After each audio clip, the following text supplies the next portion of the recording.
아멘.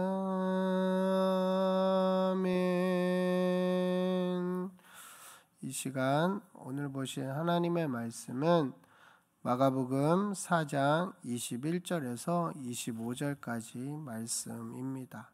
마가복음 4장 21절에서 25절까지 말씀 보도록 하겠습니다.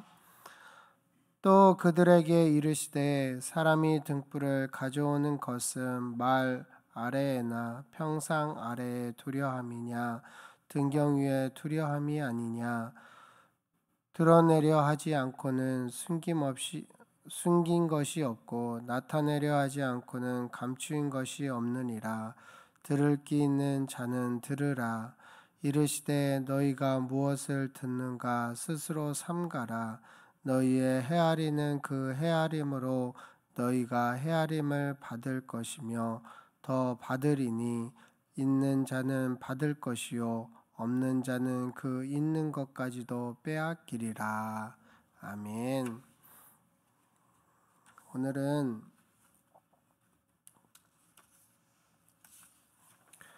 말씀을 깨닫는 자가 말씀을 깨닫는 은혜가 넘치기를 사모하라라는 제목으로 말씀을 나눌까 합니다. 어둡고 캄캄한 방을 밝히기 위해 우리는 전구를 사용합니다. 그러나 전구가 아직 개발되어지지 않는 시대에는 초에 불을 켜서 방을 밝혔습니다. 혹시 방을 밝히기 위해서 초를 밝힌 후 그 초를 그릇으로 덮어 놓는 사람이 있을까요? 그렇게 하는 사람은 없을 것입니다.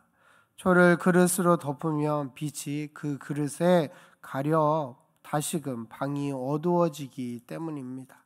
그렇다면 집 안에 테이블이 있다면 초는 테이블 위에 놓을까요? 아니면 아래에 놓을까요? 당연히 테이블 위에 놓는 것입니다.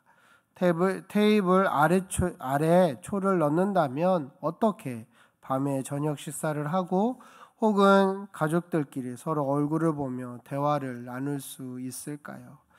예수님께서 21절에 하신 말씀이 바로 이 당연한 초의 위치에 대한 비유였습니다. 또 그들에게 이르시되 사람이 등불을 가져오는 것은 말 아래에나 평상 아래에 두려함이냐 등경 위에 두려함이 아니냐. 여기에서 말이라는 것은 곡식이나 액체나 가루에 부피를 셀 때 사용됐던 그릇을 의미합니다.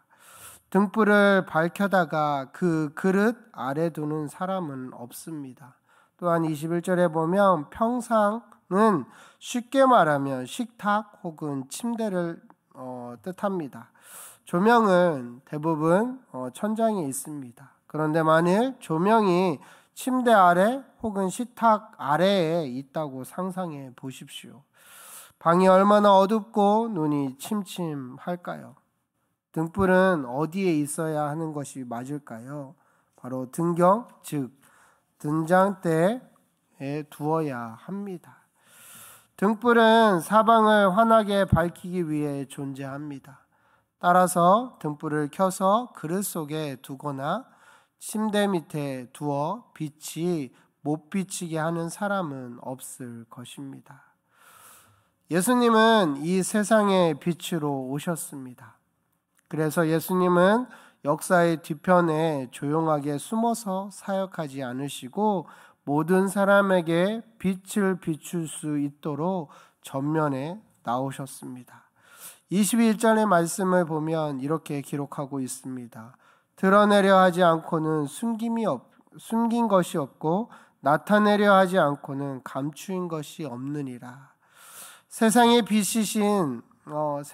빛이신 예수님 앞에서 그 어떤 감추어진 것도 다 드러나게 되어 있습니다. 예수님은 우리 마음의 죄를 비춰 주십니다.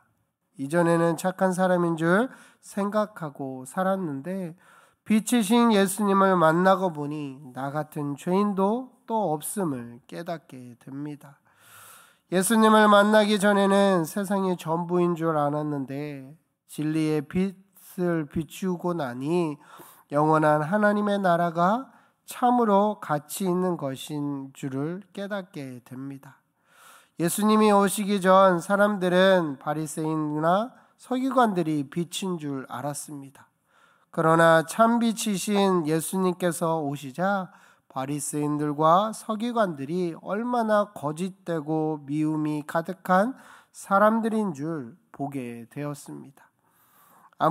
사람이 아무리 자기 마음속 죄를 감추어 보려고 해도 하나님 앞에서 숨길 수 없습니다. 우리가 비행기를 타기 위해 공항에 가면 엑스레이를 통과합니다.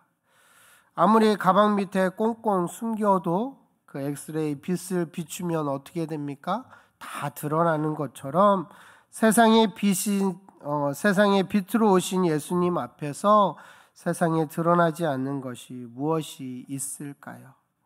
우리의 마음속 은밀한 생각도 인간의 가장 깊은 동기도 하나님은 다 비춰보고 계십니다. 예수님은 23절에 들을 귀 있는 자는 들으라 말씀하셨습니다. 과연 누가 들을 귀 있는 자일까요? 사람은 누구나 육신의 귀가 있습니다.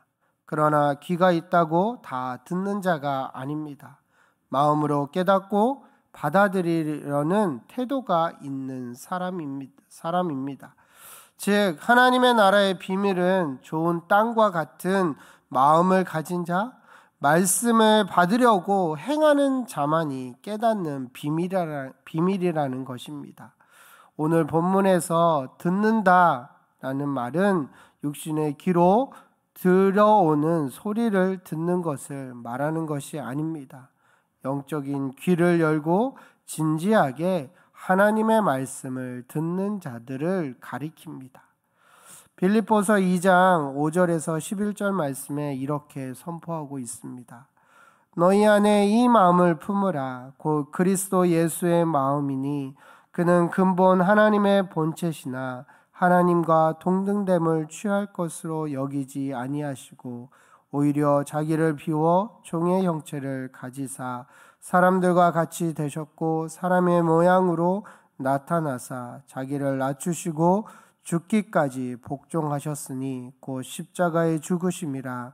이러므로 하나님이 그를 지극히 높여 모든 이름 위에 뛰어난 이름을 주사 하늘에 있는 자들과 땅에 있는 자들과 땅 아래에 있는 자들로 모두 무릎을 예수의 이름에 꿇게 하시고 모든 입으로 예수 그리스도를 주라 시인하여 하나님 아버지께 영광을 돌리게 하셨느니라.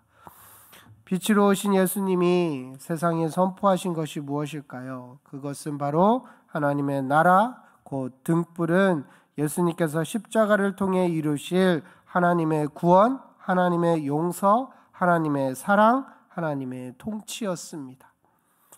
아직 십자가 사건이 일어나지 않았기에 그 놀라운 비밀이 온전히 드러나지는 않았습니다. 그러나 예수님께서 십자가에서 못 박히시고 부활하심을 통해 이 땅에는 온전히 빛이 드러나게 되었고 이것을 믿는 우리에게는 하나님의 나라가 임하게 되었습니다. 우리는 이제 이 하나님의 나라의 선포 앞에서 겸손하게 예수님의 말씀에 귀 기울여야 합니다. 예수님을 통해 우리에게 임한 하나님의 나라를 온전히 받아들여야 합니다. 이것은 예수님께서 십자가에서 우리에게 주신 그 놀라운 사랑과 은혜를 겸손하게 받아들이는 것을 의미합니다. 하나님 나라는 하나님과 우리가 더불어 사랑하는 나라입니다. 십자가 사랑을 믿고 인정할 때 우리 안에서 하나님의 나라가 시작됩니다. 우리가 만약 예수님의 십자가 사랑을 알게 되면 우리 가운데 그 놀라운 사랑의 힘이 드러나게 될 것입니다. 작은 씨앗이 나무가 되듯 하나님 나라가 우리 안에서 더욱 풍성하게 이루어질 것입니다. 있는 자가 더 받게 되는 것입니다. 만약 우리가 그 사랑을 거부한다면 우리는 더욱 사랑 없는 비참함에 떨어질 것입니다. 부디 저와 여러분은 이 놀라운 비밀을 온전히 깨닫고 그 은혜를 누리시기를 간절히 소망합니다. 예수님이 그것을 위해서 이 땅에 오셨고 우리에게 선포해 주셨습니다. 그 하나님의 말씀을 감추는 것이 아니라 그릇으로 감추고 식탁이나 밑에다가 감추어서 드러내지 못하게 하는 것이 아니라 그 하나님의 귀한 말씀, 내가 믿는 그 예수님을 밝게 비추고 나아가는, 그래서 그 은혜를 누리는 저와 여러분이 되시기를 간절히 소망합니다. 함께 기도하도록 하겠습니다. 사랑하는 예수님, 감사합니다.